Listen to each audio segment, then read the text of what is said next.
Welcome back to the Die Again podcast, a podcast with at least one functioning brain cell. I am your host and game master, Josiah, and with me as always is my player. The other potential functioning brain cell is shared between two people, William. It's like quantum physics, you have to observe it.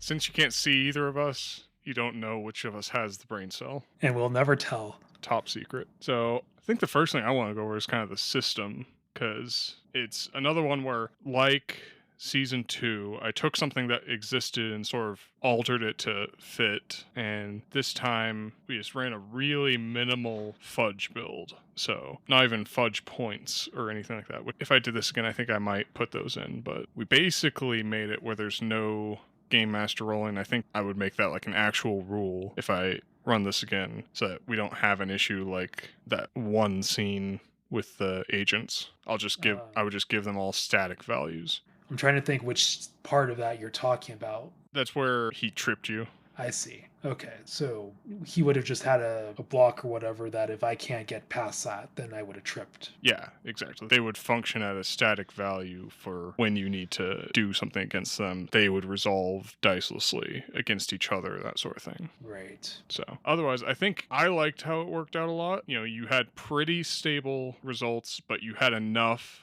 that were like way out there to make it interesting. Yeah, thinking back to kind of how, the different recordings went, almost all of them were fairly either okay or good rolls for me. And it would literally was until the last episode and a half or so where I was having rolls that weren't great, but it's not like it was because the only time I would say it was biased in a way was any of the rolls that were physically demanding on the character. But that makes sense. That makes perfect sense. He's just not built for that at all. Yeah, and that's part of what I like about Fudge is similar to other realism systems, you tend to stick pretty close to whatever your character ability is. So that's the way the Fudge dice work. They are predisposed to give you a range from +1 to -1 most of the time. An outlier like a +4 or -4 is very rare, much rarer than a nat 20 or something like that. I like it for that reason. I was a little worried that it would feel too repetitive, but I think it didn't work out that way at all. Yeah, I just pulled up my character sheet just to remind myself of the ladder. I mean, it's if you're doing something your character's relatively good with, it takes a lot for a negative roll to make the outcome really bad. Yeah.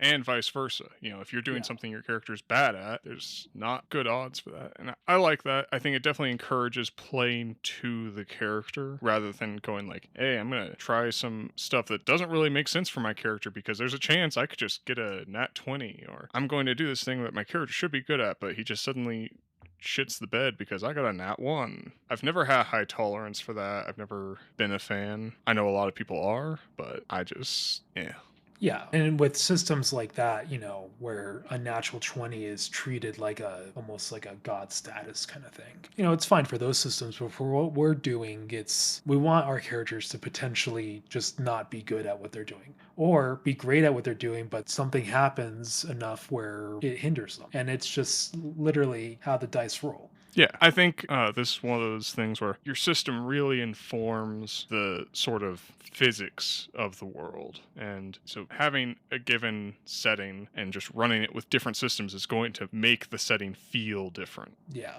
So that's why I wouldn't say that I would never use a system like that for this setting, but it would have to be for a different type of character. Like you would have to be playing someone who isn't a mundane human. Right. But that makes sense. I mean, it's like the same thing with a lot of books with their magic systems. If you have a soft magic system versus a hard, and how well defined it is and how willing the book is to stay within a rule set and not just break it. And that's ultimately what we're doing here as well. It's giving us a playground to play within, but we're really not doing anything that's going to all of a sudden shatter the idea of said playground. Yeah, and I've tried to keep our characters fairly, I would say like TV show level of accurate. I'm not going to look up whether or not someone can actually do something, but I'll just do a basic test to see if it seems plausible to me. So maybe someone could actually do something that I veto, or maybe someone couldn't do something that I go ahead with, but I generally try and keep it fairly believable for a mundane person to be doing all these things. But if I was running a fantasy game, I might actually want to just be like, oh no, it's totally fine for you to do just over the top stuff. And it's just a very different feeling. At that point, we're playing a character that already has a background, already has said training, already has all of the different things that would make that believable. Versus, Exactly. yeah, you're not Yeah. gonna.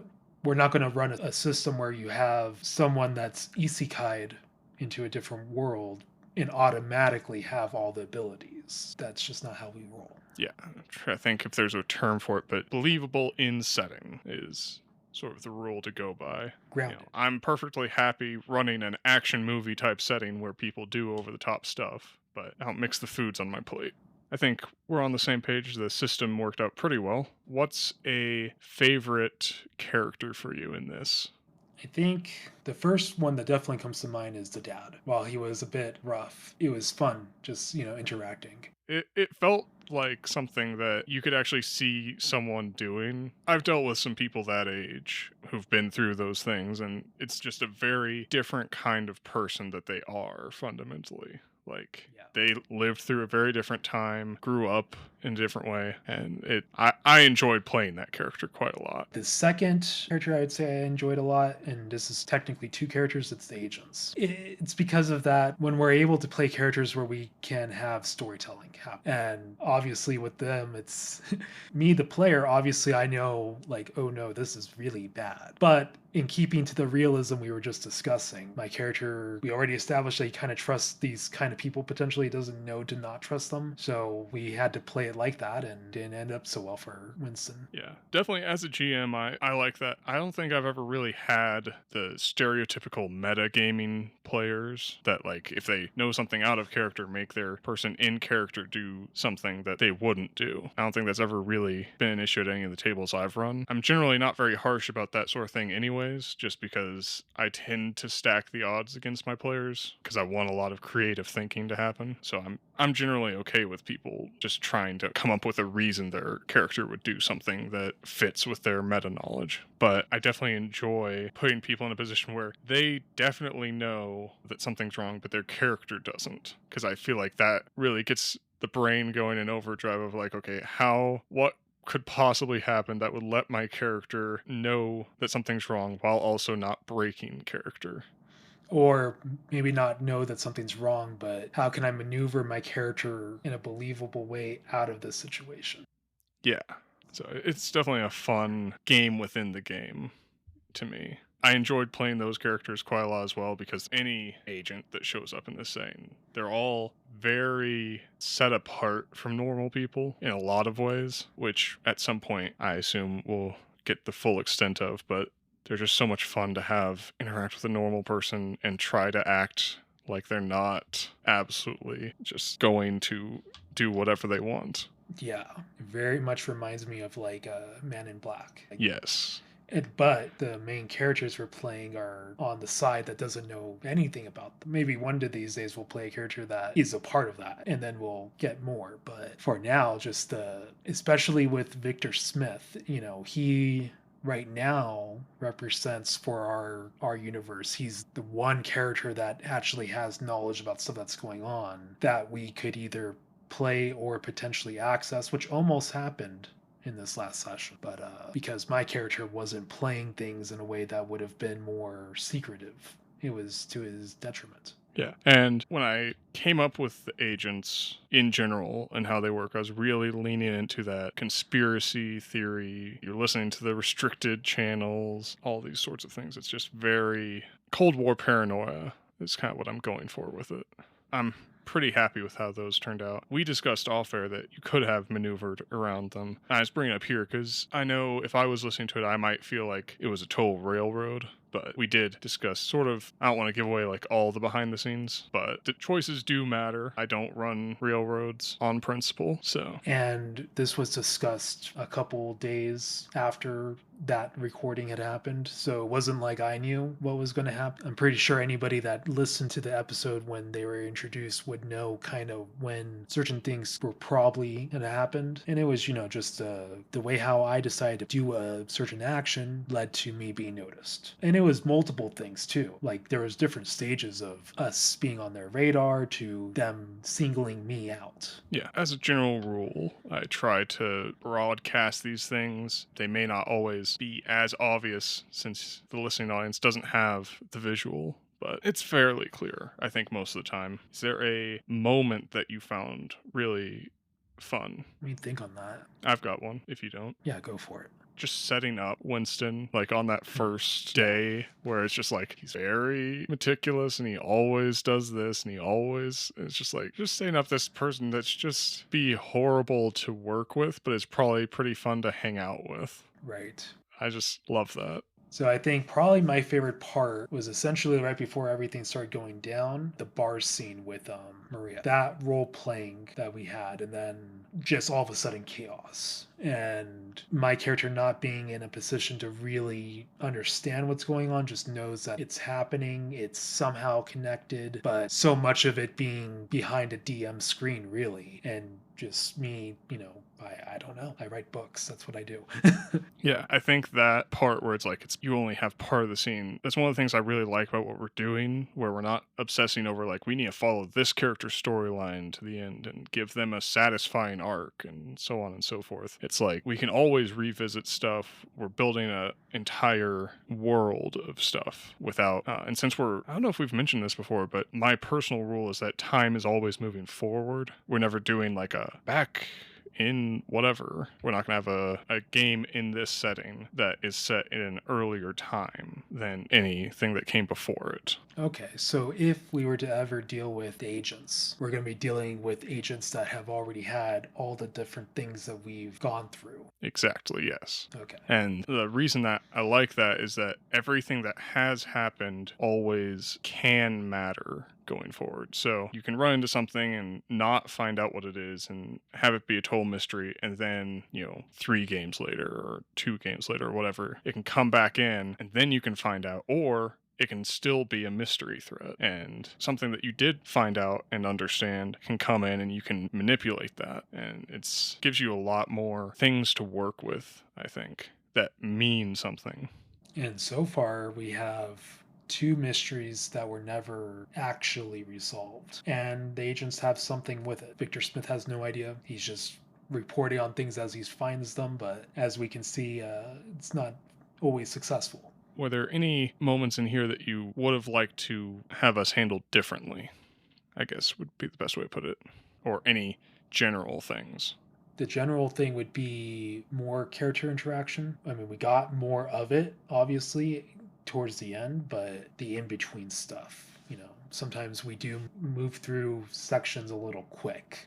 But yeah, at the same time, too, we're trying to manage, having episodes be a condensed amount of time. I think if I had done this again, I might have given you some character that I knew you would have around more. That way you could talk to them. Because I generally don't like spending much time trying to get into a character that I know is just going to be a throwaway. Right. So I don't like to do like an actual conversation with them. And that's fair. Yeah, that was kind of the issue with this one, is I didn't have enough characters that were going to matter that were seeking you out. Right. Like I had to go talk with my dad, or I had to set up a meeting with Maria, or Tasha, because of her age, I couldn't just meet up whenever, so. Yeah, so I think that would be something that would be worth changing. The other thing, I like all the stuff we did on setting them up, but I think I would have liked just to get into the action a little faster. Would it take us 3 episodes for you to get injured? I think. Yeah, because it didn't happen until after you talked to your dad. Are you talking about getting the cut? Yeah, the cut on your hand. Which is kind of, to me, that's kind of the marker of like when the mystery kicks off in full. Right, because before that it's just speculation, but then it becomes personal. Yeah, that did take a while, and that happened because my character was being a little foolish, not waiting for backup or whatever. Like, so if I had waited, that probably wouldn't have happened until the next episode, episode 4. So I think those are the two things I would have liked to do a little differently. I'm still glad we tried doing it this way because I think a lot of things did work really nicely and we did learn a little bit about what not to do. I think setting up our character a little bit in advance, some more back and forth, probably would have been a good idea. Saved us a lot of time in those early episodes.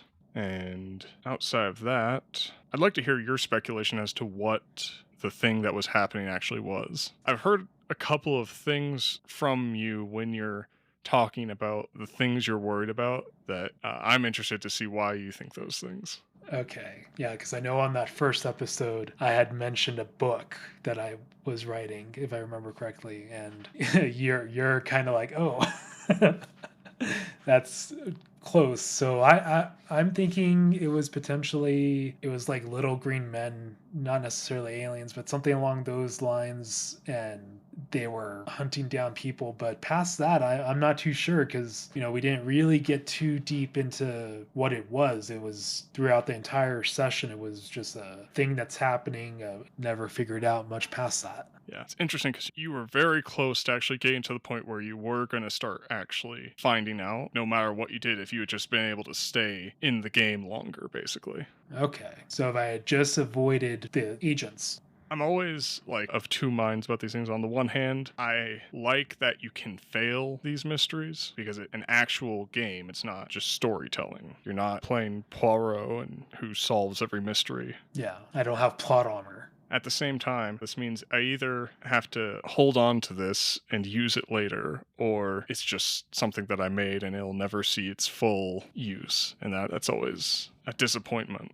I think the great thing, though, depending on how things go, we might see the agents somehow use this stuff. Yeah. Maybe in a handful of seasons from now, we got an agent that has this invisible monster that can tear people apart, like what we saw happen in the bar. Yeah. We don't know, And this is where I get to tease what's happening next. Ooh, yay. This is news for me, too. The agents are government agents, and governments have conflicts with other governments. So we might be getting a little bit out of the United States for this next one, and we might see a little bit of that interplay happening. So cue the horrible accents. Hello, I am Bjorn. Oh, yes, very good. But yes, that is next time. Same setting, but this time I can say one thing. Victor Smith will not actually make it into this one, just because he does not really have the means to go overseas. And Victor Smith has put a little banner on his website that basically says, warning, look out for agents and don't just spread everything. We have a system now for an inbox for information to be sifted through. I like that Victor Smith is gradually becoming like the Alex Jones of paranormal conspiracies. I have the documents. But I can't tell you about it.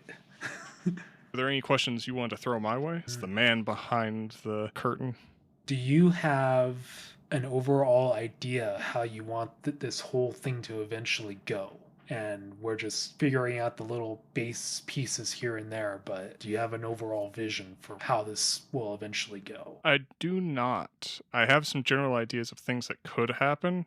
Like I think I brought up to you off the air before that a sort of against the agency plot line is always possible, or lots of things like that. But in general, I really aim to make this sort of, these are just things that are happening that people have to deal with. Much like the real world, there is no main character, and things don't always have a nice, clean ending where everything gets tied up. So there's nothing in particular. I think if certain things happened, I would just retire the setting. Like if the agency got taken out, or I would consider those like a good place to stop. But I'm not setting anything up to drive towards that. Right. Okay. No, that's good to know. I think especially like with Victor Smith not being in the setting fully, but definitely being a potential thing. And at the very least, a thing that clearly our other characters are aware of. They're a fan of that kind of stuff, so they're already at least familiar with his work and, interested in trying to show him this stuff. And, maybe one day we might get to a point where Victor Smith isn't alive or something, but I assume some form of that will just continue on until the setting's done. Yeah, that sort of interplay is, I think, important to making it all feel real. And for the next session, is that going to be using the same system or are we changing? I think we'll be sticking to the system. I'll make some alterations. I didn't like that we were just constantly rolling luck for some of that, so I'm gonna try and break things out. I'm gonna add in some re-roll and bonus mechanics for you to work with, because I think those really worked for us in season 2. Right. I was a big fan of the Virtue Vice thing there. So I'll be reworking some things, but we're still sticking with Fudge, more or less. Hey everyone, we hope you enjoyed the retrospective episode of Season 4 of the Diagon Podcast. We at the Diagon Podcast love hearing your thoughts, so drop your comments wherever you're tuning in from. Also, don't forget to follow us on X, Threads, and Blue Skies. Just search for Diagon Podcast, all one word. See ya!